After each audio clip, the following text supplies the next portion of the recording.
Olá, muito boa tarde. Nosso convidado de hoje do Resenha é o secretário de Estado de Direitos Humanos e Participação Popular, Francisco Gonçalves.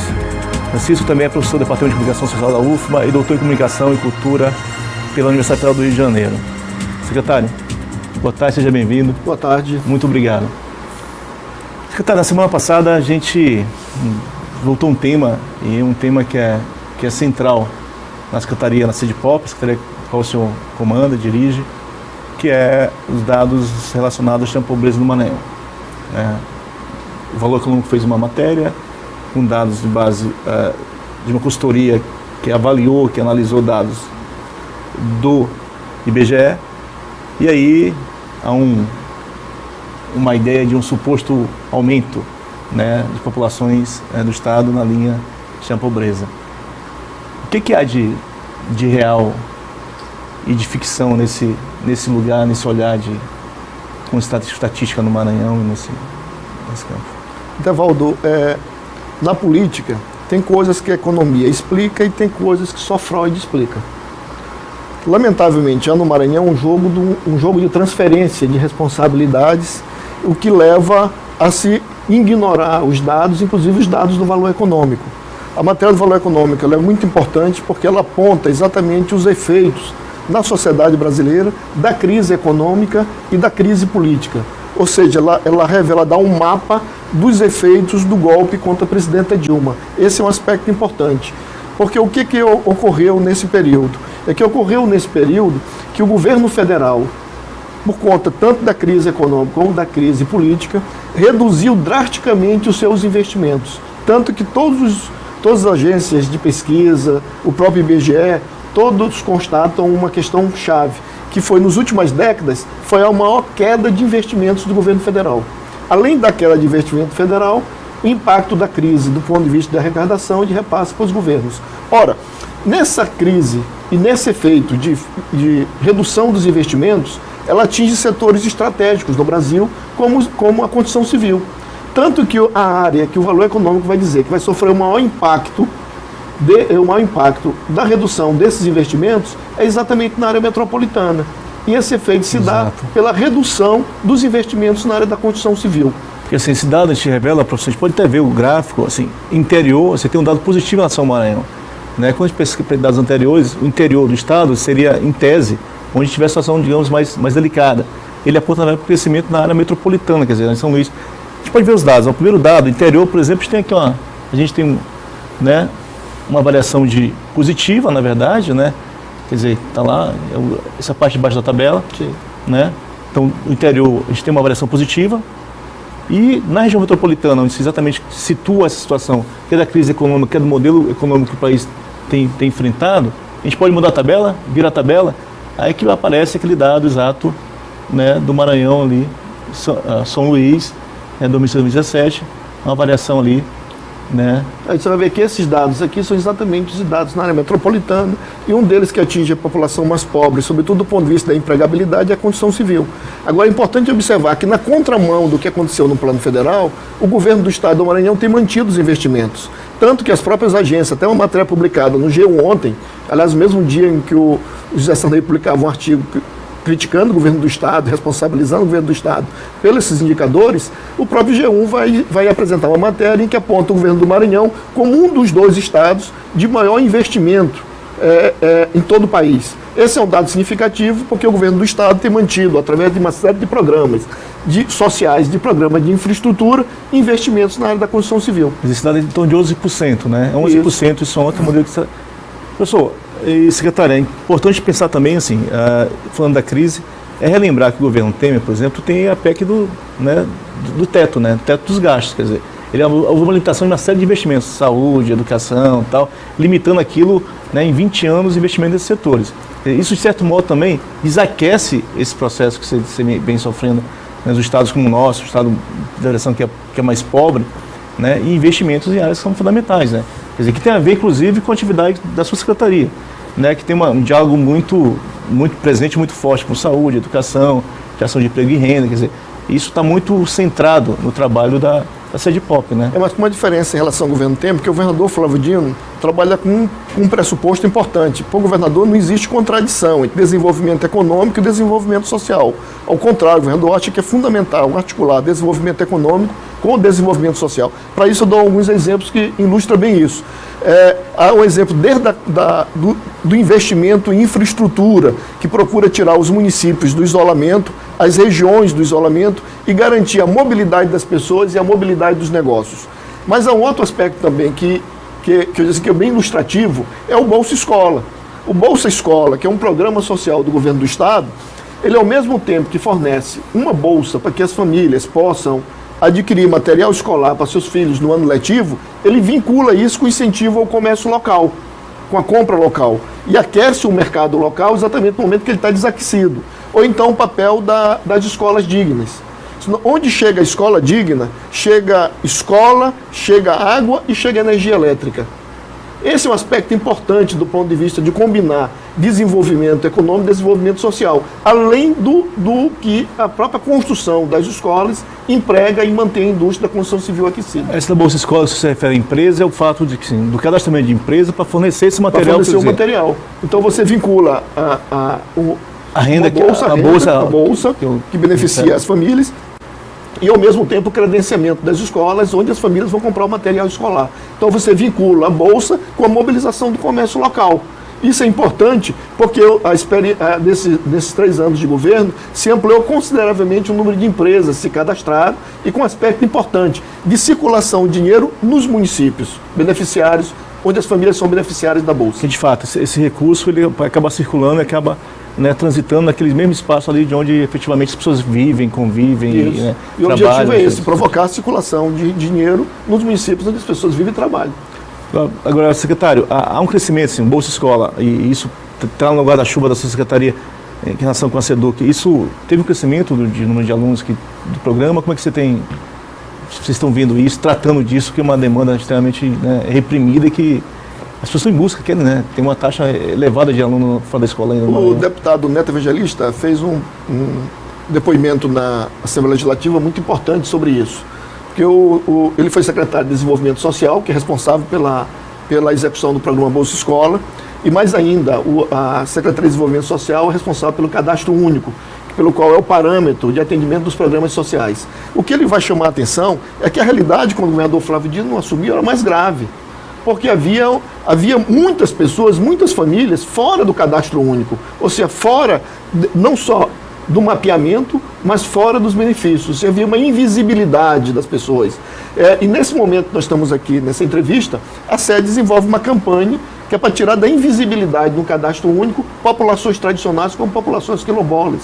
Ou seja, há um esforço do governo exatamente para chegar onde o cadastro não chegava antes, garantindo o acesso das pessoas aos programas sociais. Esse é um dado importante, que me parece que um aspecto que não podemos considerar é que no governo Flávio Dino se amplia a rede de políticas públicas no Estado. O Estado começou a chegar onde antes não chegava. E quando nós vamos chegar aonde o Estado não chegava, nós vamos constatar que as situações eram mais graves e que precisavam ser enfrentadas. Eu dou um exemplo disso. Porque eu costumo brincar e dizer assim, o governador ao mesmo tempo está fazendo o governo dele e ao mesmo tempo está reparando o erro dos governos anteriores. Que ao mesmo tempo que nós estamos construindo os IEMAs, estamos construindo as escolas dignas, o governo está reformando e reconstruindo as escolas públicas que ficaram décadas sem reformas e sem manutenção. Então esse é um aspecto importante, porque quando nós pegamos só aqui um volume de investimentos na educação, é investimento não só que beneficia os alunos, mas também que beneficia uma outra parcela da população que tem emprego na construção civil. Mas, secretário, como é que equacionar isso, sabe? Como você fazer um governo que as pessoas, assim, tem uma expectativa muito forte sobre o governo do Flávio, Havia e há uma expectativa muito forte de que esses índices possam, de fato, ser modificados. E como é que eu equaciono isso ainda, governando, olhando para trás, no sentido de olhar para trás, de fazer aquilo que não foi feito, e apontando, como o senhor bem disse, ter o IEMA com algo que pode daqui a 2, 3, 4, 5 anos ter um resultado muito positivo em relação do que o IEMA propicia hoje no estado do Maranhão. Como equacionar isso para não ter essa ideia de que eu não caminhei, eu não andei, eu não avancei, ou de que então dados de que o Maranhão continua um estado pobre, então uma crescente de famílias que retornaram essa linha de extrema pobreza? Primeira questão fundamental, é não esconder a realidade. Então, o nosso governo não esconde e não nega a existência de pobreza no Maranhão, como governos anteriores fizeram, de negar a existência de pobre ou atacar o IDH como um índice de cálculo e de medição da realidade maranhense. O PIB ele calcula o tamanho da riqueza. O IDH é um índice que calcula a distribuição qualitativa da riqueza. Então nós não escondemos. Primeiro que isso aqui é um parâmetro importante. Nós vivemos no Estado que é marcado pela extrema desigualdade, pela extrema pobreza. A questão é quais são as políticas que nós temos que desenvolver para enfrentar essa situação de extrema gravidade. Uma delas são ações imediatas e ações que vão ter efeito a médio e longo prazo. Um aspecto importante da decisão do governador, primeiro, é a indução de uma matriz de desenvolvimento no Estado do Maranhão, que é a agricultura familiar. A agricultura familiar é importante, porque a maioria da população do Maranhão vive ainda na zona rural, vive da agricultura familiar e foi preciso reorganizar o sistema de agricultura familiar no Estado do Maranhão e o símbolo disso é a criação da Secretaria de Agricultura Familiar. A outra questão são ações estratégicas que o governo precisa fazer para consolidar isso. Uma que é da infraestrutura, por isso o investimento que o governo tem feito na infraestrutura do Estado, sobretudo mudando o mapa rodoviário do Maranhão, que é fundamental para a circulação das pessoas, das mercadorias, dos negócios. Segundo, investimento na educação. Por isso, assim, que se perguntava, uma das mais importantes ações do governador Flávio Dino é a educação, que vai em 3 linhas. As escolas, uma intervenção junto com as prefeituras, para qualificar o ensino fundamental no Maranhão, com a substituição das escolas de taipas e de palha por escolas dignas. O segundo, que é a reconstrução, a reforma das escolas e aparelhamento das escolas de ensino médio do Estado do Maranhão, são mais de 1.000. E a terceira, que é a criação de uma rede estadual de escolas técnicas regionalizadas e de tempo integral, o que possibilita que os filhos dos mais pobres tenham acesso à educação de alta qualidade no Estado do Maranhão. E são escolas em tempo integral, que é importante. O aluno entra pela manhã, só sai no final da tarde, tem refeições, tem isso apoio é no IEMA, pedagógico, né? nos IEMAs. E também nós temos escola em tempo integral na rede da SEDUC, que é um aspecto importante, uma conquista importante do povo do Maranhão. E ao mesmo tempo o governo do Estado ampliou o número de vagas, ampliou as vagas na universidade, criando uma universidade no sul do Maranhão. Nós somos o único estado do Brasil que nesse período de crise criou mais universidades. A UEMA Sul. A UEMA Sul. E essas decisões todas do governador, elas se pautam numa questão. Nós não mudamos realidades tão adversas como a do Maranhão sem investimento na educação, sem a criação de novas oportunidades para as crianças, para os adolescentes, para os jovens do nosso estado. A terceira questão, que é o fortalecimento da rede de saúde. Então, assim, o esforço que o governo tem feito, não só com os hospitais macro-regionais, mas também com a diversificação dos serviços de alta especialidade e com atendimentos importantes como o projeto Ninar, que mostra uma preocupação do governo com as diferentes realidades que apontam no nosso estado hoje e que as pessoas precisam ter acesso aos serviços públicos. Isso aqui é importante, porque como é que se distribui renda? A renda se distribui pela produção, que garante o acesso direto aos benefícios da renda, mas de forma indireta, garantindo uma rede de políticas públicas de qualidade pelas quais as pessoas possam acessar e se beneficiar. Além disso, aqui existe uma diversidade de outras ações de governo nas outras áreas, mas destaco essas aqui como ações importantes. Secretário, a gente vai ao nosso primeiro intervalo, aí na volta a gente vem discutindo algumas questões que tem na SEDPOP, como por exemplo mais IDH, e essa inter-relação com as secretarias, com a saúde, com a educação, gestão de emprego e renda. A gente vai a um rápido intervalo e voltamos já com o secretário Francisco Gonçalves aqui no Resenha, ao vivo com vocês. De volta ao programa Resenha, ao vivo, Canção Difusora. Aqui ao meu lado, o secretário de Estado de Direitos Humanos e Participação Popular, Francisco Gonçalves. Secretário, o Mais DH. O Mais DH é um plano de ações pensado em 2015, né? Que aí estabelece uma política de desenvolvimento, de crescimento do Estado que para atender fundamentalmente as populações que, digamos, estavam fora, né, ou numa linha de pobreza, ou abaixo daquilo. Como é que o senhor tem tratado isso na Secretaria? Quer dizer, assim, um programa que tem um norte muito interessante, muito preciso, quer dizer, assim, é de fato um guia fundamental da sua gestão do governo, né, do Flávio Dino. Como é que o senhor tem tratado isso? Como é digamos, em que base hoje está o Mais IDH, né, que se avançou, que vai se avançar, que tem já frutificando esse projeto? Então, é sempre bom destacar que um dos eixos principais do governador Flávio Dino é o enfrentamento das desigualdades sociais, das desigualdades entre as várias regiões do estado do Maranhão. Por isso também a preocupação do governador com o investimento, por exemplo, na UEMA Sul, que precisa, quem governa tem que governar para todas as regiões do estado. O Mais DH é uma das estratégias de enfrentamento à desigualdade no nosso governo. Ele não é a única, é uma. E ela é uma que ela tem uma preocupação, que ela é territorialmente focada nos municípios mais pobres do estado do Maranhão. Dos 30 mais. Dos 30 mais pobres. Essa é uma ação importante, porque até destaca um aspecto. Geralmente nós tínhamos, é comum no Maranhão, investimento maior na cidade, de maior densidade populacional e de maior densidade eleitoral. Esses municípios são, inclusive, de baixíssima densidade eleitoral. São os municípios menores também do ponto de vista de população. Esse é um plano Mais DH, ele, por conta disso, ele procura criar uma rede de políticas públicas. Nós estamos convencidos que não se trata de ações isoladas, mas de ações combinadas que possam impactar os índices de desenvolvimento das populações locais na área de produção e renda, na área da educação, na área da saúde. Essas são questões importantes e por isso que nesses programas todos se combinam ações como, por exemplo, na agricultura familiar, com assistência técnica. Hoje todos esses municípios, todos os 30 municípios, têm equipes de assistência técnica, de extensão rural, da Secretaria de Agricultura Familiar, trabalhando com as populações locais para melhorar a produção local, usando vários recursos, com as feiras, assistência, financiamento, o crédito.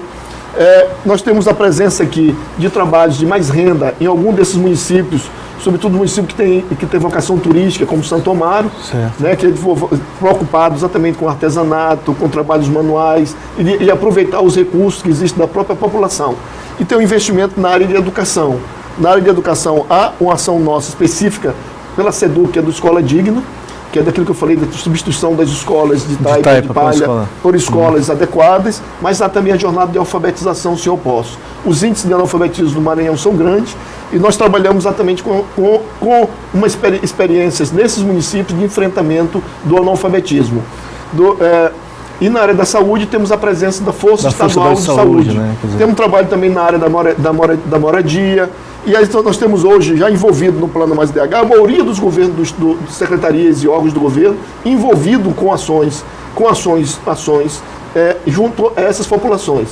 Eu queria destacar um aspecto, é que a questão da saúde não se trata apenas de construir postos de saúde, ou se trata também de saber onde é que a população é mais atingida. Por isso a existência da Força Estadual de Saúde, que procura trabalhar com a redução da mortalidade infantil e materna, com reduzir a necessidade de ida de pessoas que têm doenças crônicas e hipertensão ao hospital, mas também existe uma preocupação com a qualidade de vida. Por isso, um esforço importante que é feito pela CAEMA, que é a questão da água na sede dos municípios, como o caso de já foi instalado o sistema plano de água em Afonso Cunha, concessão do Lago Açu, e outros municípios, e outros serão beneficiados também, assim também como o trabalho das sedes e da agricultura familiar, com a abertura de poços de sistemas simplificados de água na zona rural. Esse é um esforço importante. É sempre lembrar que nós estamos lidando com situações adversas. Por exemplo, nesses municípios, o índice de pessoas que têm banheiros é baixíssimo.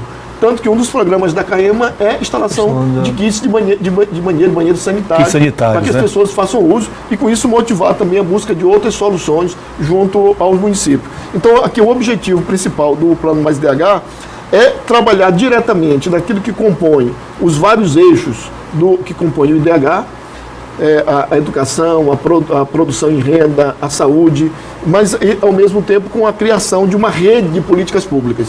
Eu queria dar assim, um depoimento, assim, eu acompanho diretamente as ações das várias secretarias e eu sempre gosto de dar um exemplo que me chamou muita atenção. Eu lembro que eu estava em Belágua, que é um dos municípios mais pobres do estado, e nós estávamos inaugurando uma escola, inclusive uma escola que foi uma parceria com a iniciativa privada, uma doação da SEMAR, que se integrou também a esses esforços, assim como outras empresas, se integrou ao esforço do Mais DH, e estavam integrando essa escola.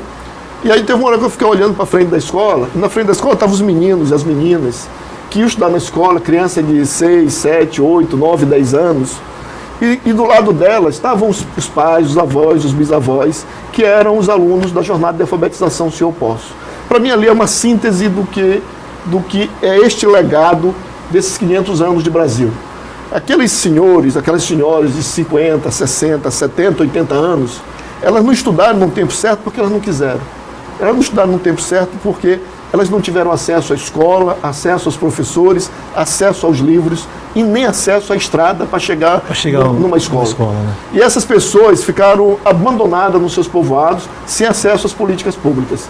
E do lado delas estava inaugurando aquela escola para que aquelas crianças não passassem pela mesma sina dos pais, filhos dos avós, e netos, dos bisavós, e assim a gente pudesse quebrar esta corrente, esta cadeia de reprodução da miséria e da pobreza no estado do Maranhão. Secretário, o senhor é originário da Universidade Federal do Maranhão, o senhor é professor do Departamento de Comunicação, né? E tem um dado que eu acho que é interessante e curioso, é que o senhor trouxe para o Mais DH, trouxe para a SEDPOP a relação à proximidade com a FAPEMA.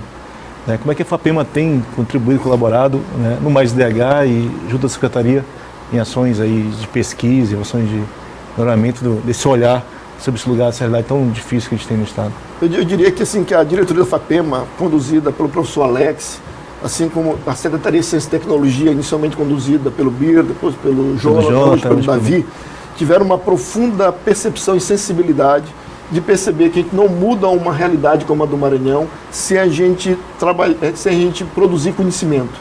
E mais ainda, se a gente democratizar o acesso a esse conhecimento.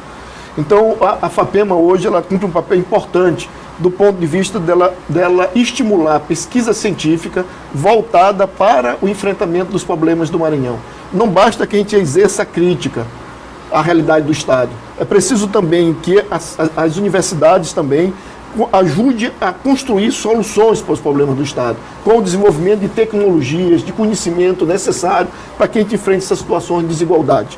E nesse aspecto, a FAPEMA lançou uma série de editais que não só contribui para a produção do conhecimento necessário para se enfrentar essa realidade adversa, mas a FAPEMA tem estimulado a inserção de estudantes junto a essas populações mais pobres do Estado, através do incentivo à extensão e à pesquisa.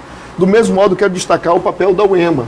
A UEMA foi a primeira universidade a abraçar o Mais DH como uma estratégia de enfrentamento da extrema pobreza e também como um espaço importante de produção, de conhecimento, de colaboração, de contribuição para o enfrentamento da desigualdade no estado do Maranhão, através de um programa de extensão que insere professores e alunos em atividades junto às populações do Plano Mais DH. Eu disse assim que esse é um aspecto importante, porque a universidade, assim, algo que nós vamos produzir o que eu chamo do conhecimento socialmente útil, que pode ser apropriado pela população. Quero destacar ainda um aspecto importante na gestão da FAPEMA e da ciência e da tecnologia, que é a valorização do saber popular.